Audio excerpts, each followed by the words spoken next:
for that beautiful introduction. Much appreciated. It's an honor to be here and see some of the familiar faces.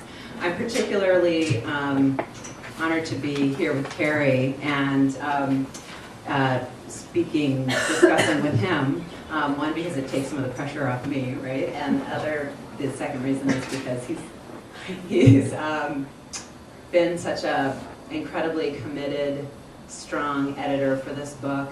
And Brian McClendon is a genius publicist. I don't know where Brian went. Disappeared. Oh, okay. I'm so happy to be with you and to be with you here and to be celebrating all of this with you. So I'm just reading a short a section here. This, I don't think I have to contextualize it too much. My character Eric, he calls himself Eric Kennedy, but his real name is Eric Schroder. He's a German immigrant. He has lied about that identity for quite some time. I don't think that comes into play so much in this section. This section is where Eric has just started to drive with his daughter, Meadow, who is 6 years old. He is divorced from her mother and has lost custody of her. And during a parental visit, out of desperation and many other reasons, they start to drive.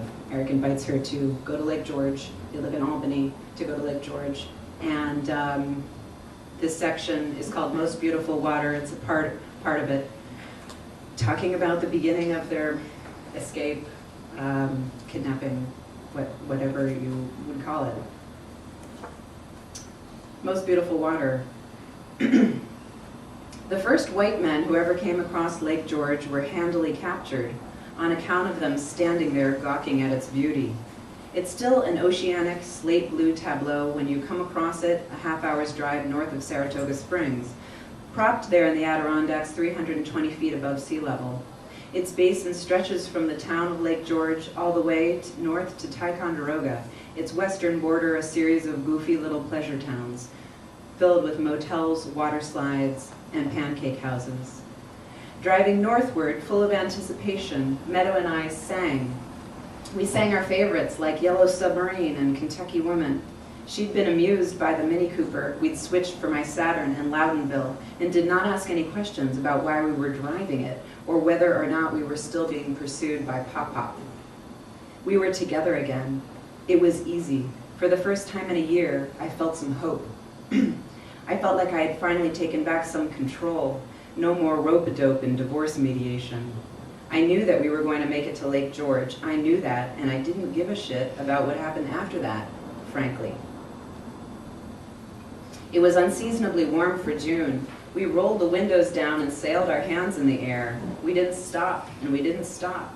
We didn't stop in Saratoga Springs. We didn't stop at Lake Luzerne or Glens Falls or anywhere. We didn't even slow down until we'd entered the Lake George Strip, and Meadow started shouting, "Popcorn, candied apples, frozen lemonade." The water parks and go-kart tracks had opened early, and tourists like ourselves were walking around, half-dressed and jaundiced from winter. We had been here the summer before, Meadow and you know who you are, I mean our family, and what we might term year zero, to be followed by the post-divorce epic, or annum repudium. But neither of us mentioned the fact. We parked on the street and ran down past a band shell and a playground and straight into the small, hard-packed public beach near the dockside.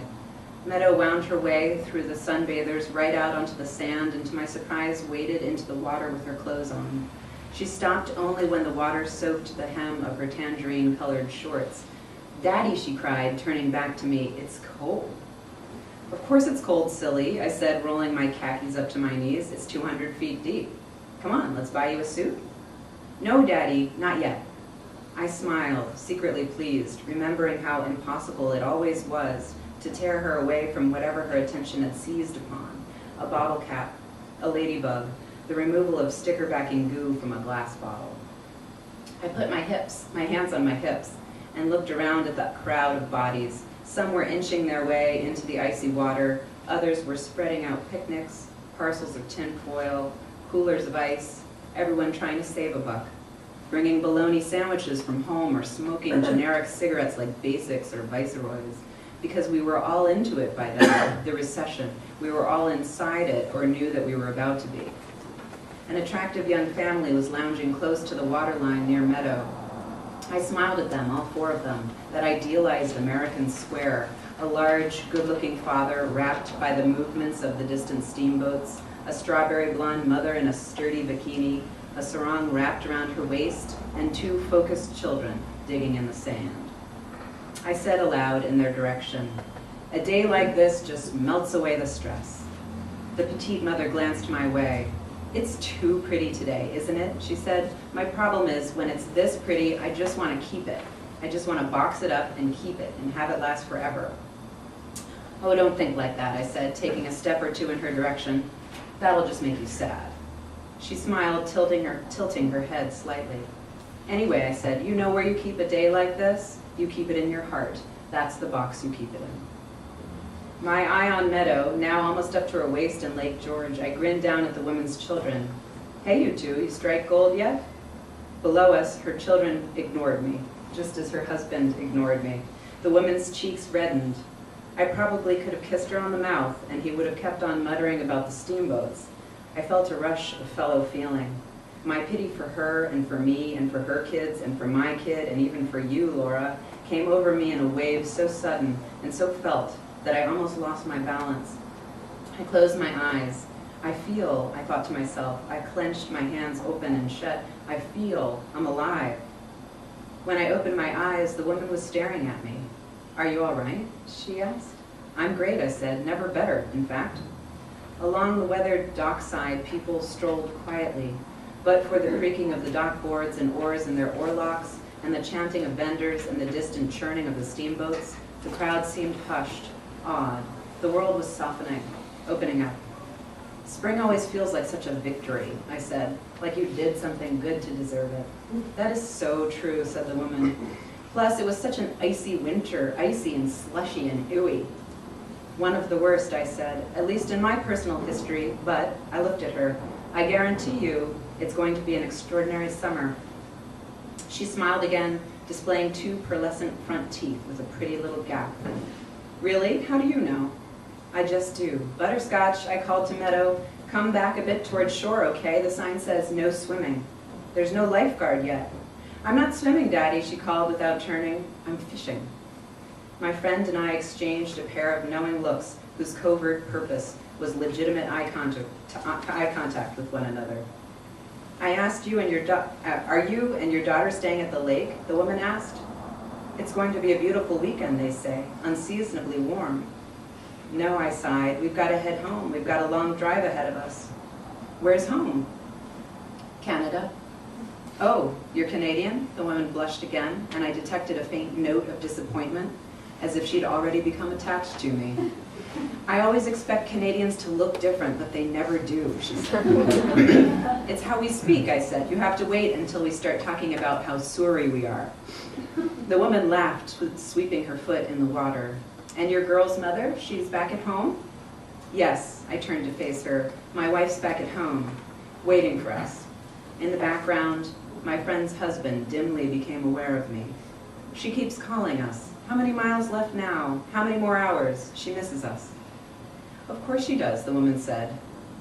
I watched her face, slightly rosy with the thought of it, whatever it is, the universal dream, the dreamed us. The wind played with the beaded hem of her sarong. She pulled one delicate foot out of the sand, and the sand made a crude suctioning sound, and the steamboat tooted in the distance, and I finally looked away from her and across the lake at the hills. "Isn't that something?" I said, overwhelmed. "The way the light is growing long on the hills across the lake. Look at that. The way the hills seem in a different dimension over there. What an afternoon. You're right, you know. This day should not be allowed to end. We should be allowed to keep it. You know what? This is the first time in a year that I haven't felt like jumping off a bridge." I looked at my companion. A breeze blew her hair off her brow, which was pinched sympathetically. "I know you don't even know me," I said, "but I'm glad you're here. I'm glad you're here with your family. Your family makes me happy." "Oh," she said. "It's good, don't you think? It's the point, don't you think? Togetherness. Like this. and families. She gazed back at me, her expression uncertain. Hey, Tex, the husband bellowed, your kid is swimming in her clothes. We all looked. In the near distance, but with commitment, Meadow was indeed swimming, her head held stiffly just above the water, a big grin on her face. Just then the sun re-emerged from the sky's lone cloud, spilling outrageous light across the surface of the lake, which now seemed to be filled with boiling gold. I shielded my eyes and watched Meadow swim. And I'll stop there. Listening.